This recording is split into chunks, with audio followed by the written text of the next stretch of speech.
Abandoned boy has overpowered ability that can insta-kill everyone. Yogiri, despite having this insane power, is indifferent and passive.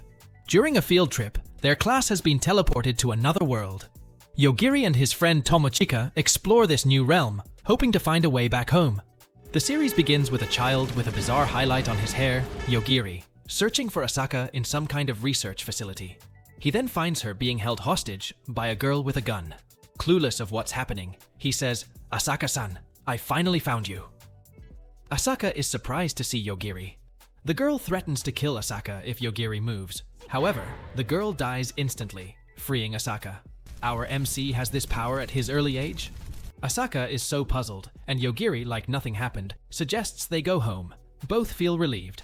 Hey Otaku fam, support our small channel by subscribing, like and binge watch our videos if you please. Help us make more awesome recaps. Now, let's continue. The scene shifts to Tomochika, waking Yogiri up on a bus. Yogiri realizes he had a dream about Asaka. He then asks Tomochika who she is. She introduces herself and shows him the chaos on the bus and tells him about 2 dead students. Despite the situation, Yogiri seems calm and notices a dragon-like creature outside attacking the bus.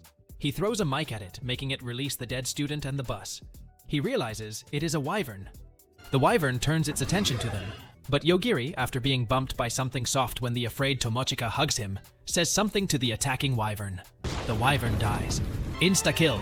Yogiri, like nothing happened, asks Tomochika to explain the situation while playing with a gadget. She replies that while he was sleeping, they crossed a tunnel and were teleported into another world where a sage named Shion entered their bus and introduced herself. She killed their teacher for making a ruckus, and the bus driver too, for not laughing at her joke. She says, "My joke bombed and it angered me, so I killed him." She has summoned them to make them sage in this world. She installs a system called Battle Song in them to give them superpowers. However, 4 students, including Yogiri and Tomochika, didn't receive powers. The students decide to leave them behind and go to the city. The wyvern attacks after. She then makes a sarcastic remark. Someone was sleeping peacefully through the whole thing though. Yogiri suggests it should be safe outside, since Shion mentioned there was only one dragon. Tomochika asks him if he did something to the dragon, but Yogiri dodges the question. They then notice a hill, a city, and a forest, thinking of their next move. Soon, 3 classmates approach them in the air. Yogiri suggests killing them, but Tomochika disagrees. However, he warns they could be hostile. Their classmates land, revealing wicked intentions toward Tomochika. They intend to turn her into a zombie and rape her. Perv thoughts for someone who just got new powers. Ryosuke boasts his fireball skill, pushing their intention. Yogiri intervenes, pointing his finger at Ryosuke and calmly says, "Die." Ryosuke dies, and the other student checks on him, but is killed by Yogiri too. With the fat guy left, Yogiri explains his instant death to any target ability. By just thinking of wanting to kill someone, they instantly die. He also adds that hostile threats to him die as well. Isn't that an insane power? He learns from Fatso Daemon that they've been summoned to this world before to kill the Demon Lord, and there is a way to go back, and that all this is just a few hours in the real world. Daemon then wears a slave collar out of fear and puts himself under Tomochika's control, who then passes him to Yogiri. He orders him to go to the forest full of beasts, not to tell anyone about them, and leave behind all his belongings. Free loots, Tomochika wonders, and asks Yogiri why he saved her, to which he replies, "Your chests were soft?" Embarrassed and angry, Tomochika shouted, "There are no decent men in this world." Meanwhile, the sage Shion, who seems giggling while dreaming, receives a report about the situation from Yuichi. She learns about the fatalities and orders Yuichi to keep an eye on the situation. In the next scene, Tomochika and Yogiri arrive at the closest town. Tomochika notices the gates closing and rushes in with Yogiri. The guard said something they couldn't understand, and they just waited. The Lord, Masahiko, troubled by them, Yogiri asks him if he can tell them how to get to the capital since they got separated from their group. Masahiko, hesitant at first, offers to tell them if Tomochika spends a night in his mansion. What a perv! Tomochika declines and quickly drags Yogiri away. Yogiri asks her about it and replies that she was worried he might kill Masahiko. Yogiri, surprised by this notion, says, "What am I to you, a serial killer?" Tomochika sarcastically replies, she is astonished he hadn't realized this about himself before. They then explore the town. They encounter Mireyu, a cat girl, who offers them help, explaining her intentions to seduce Yogiri. Despite this, They accept her assistance.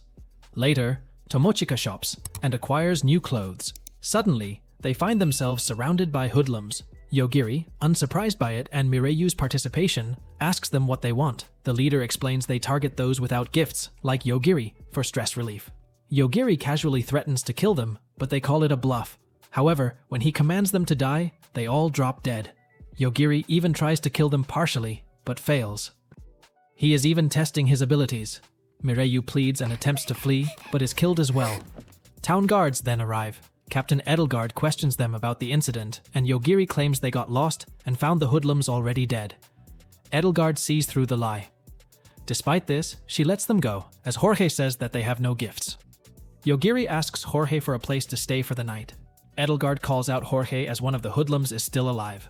Meanwhile, in the luxurious inn, Yogiri and Tomochika book separate rooms. White Tomochika is thinking in her room. A spirit resembling her sister appears. Mokomoko reveals herself as Tomochika's guardian spirit. Her role is to protect her from anything except physical attacks. She explains that she appears just now as she is afraid of Yogiri's power, as it could affect a spirit guardian like her. Tomochika is surprised, but Mokomoko urges her to inform Yogiri about her for her safety. Even a guardian spirit is afraid of our MC, huh? Mokomoko then explains she protects Tomochika from the gift to be not controlled by the sage. The next day, they meet with Celestina, the concierge, who helps them with their journey. She provides the needed items for this. They board a train to the capital. Yogiri playing on his gadget while they are discussing things.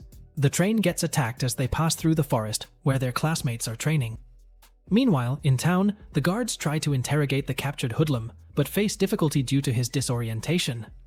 Lane, a vampire, examines him, but finds his blindness incurable, even inducted with her blood. Suddenly, a brave hero attacks. On the train, the duo witness a confrontation between sages and aggressors. They then discuss if Yogiri should use his power. Back in town, Ain attacked Lane but was unharmed. He reveals his disdain for the sages and initiates a powerful attack, Holy Sword Cartena, causing chaos. Back to Yogiri. He uses his powers to kill the sage being arrogant to them. Surprisingly, the aggressor approaches them showing no hostility. Back in the town, Lane survives the attack and plans to abduct Yogiri and Tomochika. Back to the duo, they learn about the aggressor's ability to return to his world, but find it impossible to bring others along. Meanwhile, the group takes a break in the forest, while the spirit gives Tomochika a weapon to use. Yogiri and Tomochika arrive at Hanabusa City, resembling Japan. Tomochika notices Yogiri looking tired, and asks about his condition. Yogiri explains that he had been dealing with thieves and demons, leaving him fatigued. In the city, Tomochika notices its defense uses a barrier instead of castle walls. They arrive at a high-rise hotel. While Tomochika admires the hotel, they meet their classmate Tachibana. Surprised, Tomochika asks why he isn't with the rest of their classmates in the primeval forest. Tachibana responds confidently, "I move separately from them. There's no need for me to work with those who level up inefficiently." He introduces his lady bodyguards Erika, Stephanie, Chelsea, Euphemia, and Riza, who show hostility towards the duo. Tachibana, being a cocky one, openly proposes for Tomochika to become his mistress. His bodyguards show dismay. Tachibana, boasting his skill dominator, shares his strategy for leveling up efficiently, using his bodyguards to gain experience. Tomochika heavily declines his proposal. Meanwhile, Lane, engaged in combat with an aggressor, the Darkness, showcasing her strength against it. Back at the hotel, Tomochika noticed Yogiri had been asleep for 3 days, raising concern. She sees commotion outside, finding this world weird. Mokomoko senses potential danger while they are talking. Tomochika calls Yogiri. Yogiri, having a dream, wakes up and comes out. He senses Erika's hostility towards Tomochika and kills her. "Lady, you're trying to be sneaky, huh?" He then calls the lobby that someone collapsed in the hallway. Tachibana realizes his subordinate's demise. Being attacked by a cockroach monster, he uses his skill to make it a slave, and commands to get more allies. Analyzing the situation, he sends Riza and Chelsea after Tomochika. Meanwhile, Lane, still battling with the darkness, is unable to defeat it and keeps moving forward. Back to the duo as they try to escape. Riza appears and attacks them with ice magic but fails. While they are interrogating Riza, Chelsea tries to subdue them using dolls but fails miserably. Yogiri kills Riza, who is about to make a move. The duo gets intel from the crying kid Chelsea, who lost her will to fight. Tachibana sends a swarm of cockroaches, but Yogiri wittingly finds the source of this desire to kill through the swarm and reaches to Tachibana instead. Yogiri instantly kills him. Stephanie tries to heal her master with no success. Being released from Tachibana's control, Euphemia steps outside, leaving her only to be confronted by Lane, who uses charm and bites her and gets information from her. Now, that's unfortunate. Our duo gets out in the city and finds out that it is manifested by zombies. On Lane's side, she tells Euphemia that she is testing the limits of Yogiri's abilities. She wants to know if he can kill her. Back to the duo, Tomochika wonders, "Why is the city full of zombies?" Yogiri replies, "Their movements look slow, so I think it's possible to escape if we move cautiously." Tomochika wonders if they shouldn't help the survivors, but Yogi tells her they're not in a position to do so. Even Mokomoko agrees. Elsewhere, Ryuta asks Masayuki why he's in the city. Masayuki explains that Lane left the city entirely up to him. Ryuta asks Masayuki to take his undead army away. Masayuki refuses, stating he's acting under Lane's orders. Masayuki threatens the citizens to bring Yogiri and Tomochika to him. Back to the pair, they're hiding from the people who are pursuing them. Yogi thinks because he killed a sage. Yogi senses an imminent threat and sees the residents closing and ends up killing one. He gets pissed with Masayuki, but thinks of negotiating in the plaza. Reaching the plaza, they talk to Masayuki. Unwilling to come to terms, Masayuki challenges them, but Yogi effortlessly defeats his immortal core. Our MC can kill even the undead. He eventually kills the stubborn Masayuki before he fully transforms. Now that's cold. Ryuta, the city's leader, tries to make peace and save the city. Yogiri senses an intent to kill from all directions towards them. Lane's eagerness to test Yogiri from afar uses the city's people. She then clones herself and Yogiri detects stronger hostility. As the darkness approaches the city, Yogiri tries to kill it. Lane's clones then rain down from the sky, wreaking havoc. Tomochika can see through the attack, and Yogiri devises a plan to counter Lane's attacks. With Ryuta's help, they teleported to a strategic location to anticipate her moves. With the combined ability of the duo and Mokomoko, they ultimately destroy Lane's clones. He was then eventually able to kill her with some delay from the clones to the source. Meanwhile, a girl awakens in a coffin, listening to Lane's message, explaining her survival strategy against Yogiri. The group then makes their way to the capital through a truck lent by Ryuta. Back at the Sage Candidates camp, a samurai Ryuko discovers troubling developments regarding Yogi's activities from Carol, an American ninja. While talking about monitoring Yogiri, a notification alerts them of the opening of Alpha Omega First Door, causing panic among the group. What could this be? Back to the duo, Tomochika is driving on a mountain road and notices a rock blocking their path. She tries to wake up the sleeping Yogiri, who is dreaming about Asaka. The story shifts to the past, showing Asaka's job interview at the lab, talking to Yuko. Despite learning about the dangers, Asaka agrees to work there. Yuko explains their research and experimentation on curses and informs her of her assignment, taking care of Alpha Omega, who's residing in an underground vault. Asaka, now in charge of Alpha Omega's care, meets a child. Seeing him locked up, she carries him outside and throws him, nagging, "You're just gonna obediently stay locked up?" Also points out that he should be outside playing. Young Yogiri sees a ghost-like figure behind Asaka and kills it. He calls it a devil that tries to kill him sometimes. She introduces herself, and the child says he is Alpha Omega, with a former name, Lord Okakushi, before being in the facility. Our MC is the Alpha Omega. Both hungry, she attempts to cook for him while he is bathing. They bond over instant ramen, and Asaka then names him Yogiri Takatu. Meanwhile, in the present, Tomochika struggles with the mountain road and encounters dragons. Yogiri effortlessly deals with the threats, including a golden dragon. The dragon says, "You pass," and runs away. Yogiri, knowing they can communicate, calls out and threatens it. The dragon stopped in the air. It turns out to be a shape-shifting child who tests those who are worth meeting the sword master, who wants to meet qualified candidates. Yogiri, not interested, gets swayed when the child offers to lead them to the capital if they meet the swordsmater. She introduces herself as Attila. She leads them to meet the swordmaster, Urabi, who oversees a deadly competition to select the Knights of the Divine King. Participants are instructed to fight until only half remain. Amidst the chaos, Yogiri and Tomochika meet Rick and Linnell, who give insights about the Divine King and their own experiences. Linnell also shares about his apology stone that can heal him and give luck depending on the situation. That a weird way to get stones. He also explains how the gacha works, giving him random items and getting more stones depending on the misfortunes he incurred on a day. As the group advances, they encounter barriers and witness a frozen tableau of the Divine King and the Dark God. Frederica, a mage among them, attempts to attack the Dark God, but fails due to the time distortion inside the barrier. The selection process begins with participants tasked to reach the first floor of the tower within 24 hours. Tomochika wonders if Yogiri's abilities can defeat the Dark God, and Yogiri shares something with her, leaving her so surprised. What he whispered. On their way to enter the tower to reach the bottom floor, Frederica tries to use the stone. What an unlucky dude. Linnell opens a door and goes in, but the door closes, and they hear him scream. That's 2 in a row! They go in and see Teresa inside. Rick looking surprised, she tells him she is participating in the trial to earn points. Rick told everyone to run away, but Tomochika noticed they couldn't because the room was filled with thin wires. Teresa starts attacking with her threads, claiming that a Knight of the Divine King must be the strongest. As Rick struggles, Yogiri intervenes with Dai, shocking everyone. Tomochika finds Lionel on the floor, about to die, and begging for the crystal in his dismembered arm. The group reaches floor 98, and a girl receptionist informs them that it is a safe area to rest. Rick and Lionel ask for rooms, and Tomochika and Yogiri are left alone with just one available room. In the room together, Tomochika is worried, but Yogiri just changes into his pajamas, go to bed looking tired and unconcerned. What to be worried about, girl? Meanwhile, in his room, Lionel waits for his stones. At midnight, due to the 20th anniversary event, he is surprised to get 100 instead of 10. He uses gacha, and the goddess who sent him into this world appears. Feeling lucky, she will be her partner. She says she is just there to see his progress and update his respawn point if he dies again. Still unlucky, bro.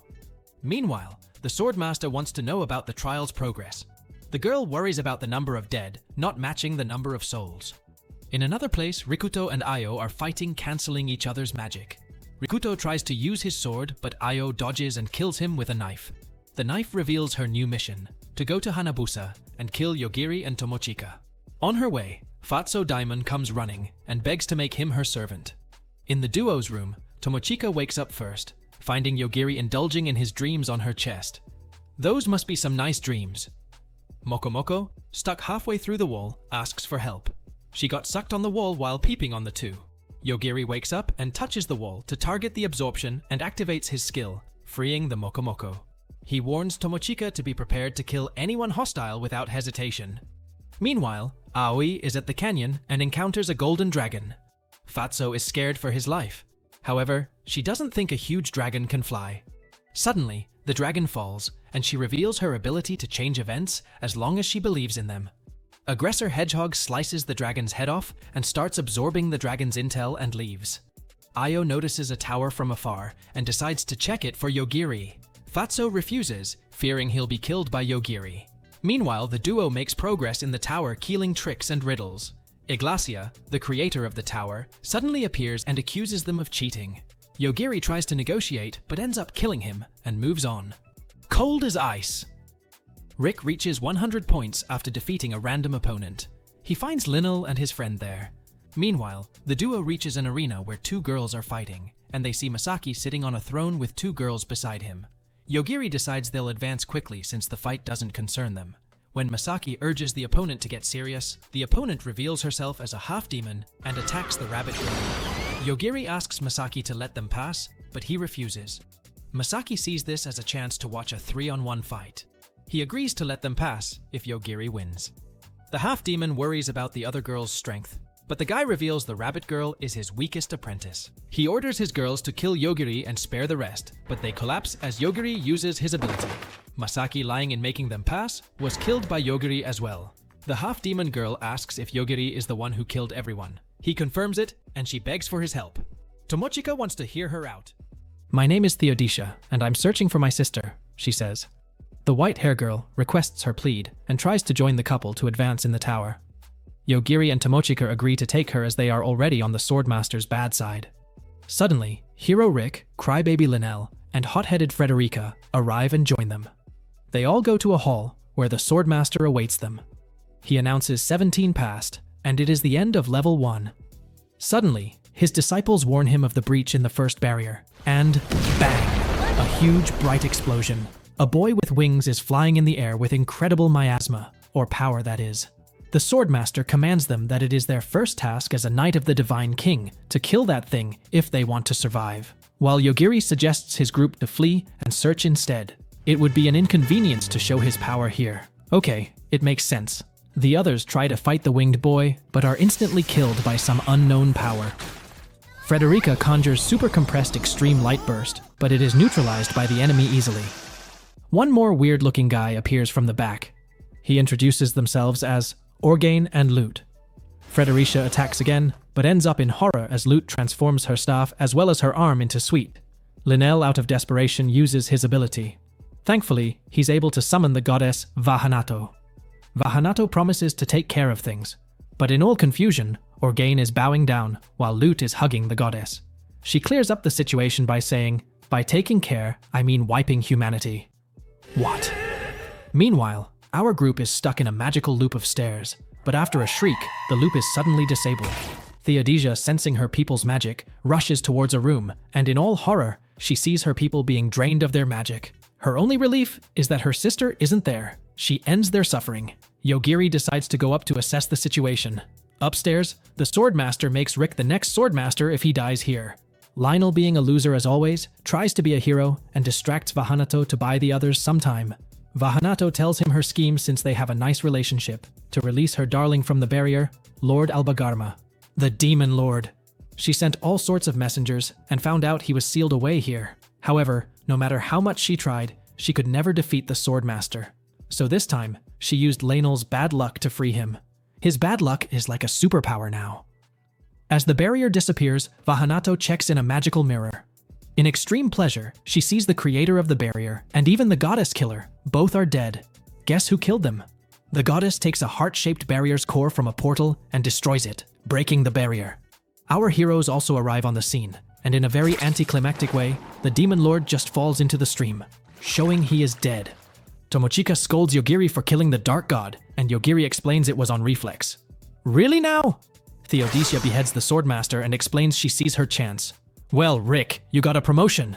Vahanato is then stabbed by the random blade monster that just goes around stabbing people. After absorbing information from her, it just flies away. Lute heals her, and Vahanato rampages.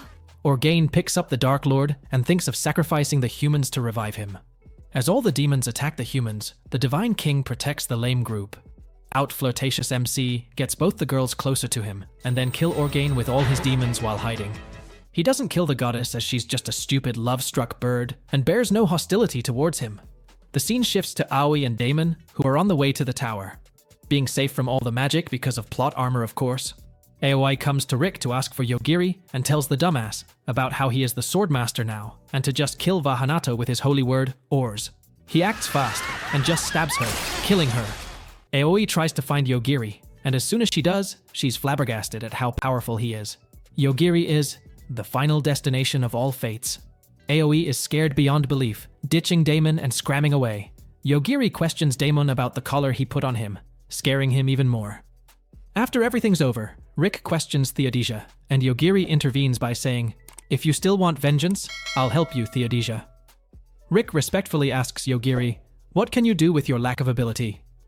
Then the wise knight stops Rick as she explains that it is Yogiri who killed both the Dark God and his army. Rick is impressed and asks Yogiri about his next path. It looks like everyone is headed toward the capital. Theodosia says she needs to find her sister, Euphemia. Yogiri and Tomochika tell her that they heard that name on their way here. Rick offers to travel together, but our Riz God MC only wants to travel with Tomochika, and Yogiri gets pendants from Rick to be used if they run into trouble in the capital. Everyone embarks, leaving Diamond behind. He is then being bullied by Lute. Poor fatty. The scene shifts to Sage Sion, and she worries about Yogiri. To get her questions answered, he summons one of Yogiris' companions. He is ecstatic at the news that Yogiri is far away from their world, but suddenly, he is killed by some self-destruct sequence. Sion wonders, "Yogiri, just what in the world are you?" That's our recap for today. Thanks for watching. Remember to subscribe, like, and enable the notification bell.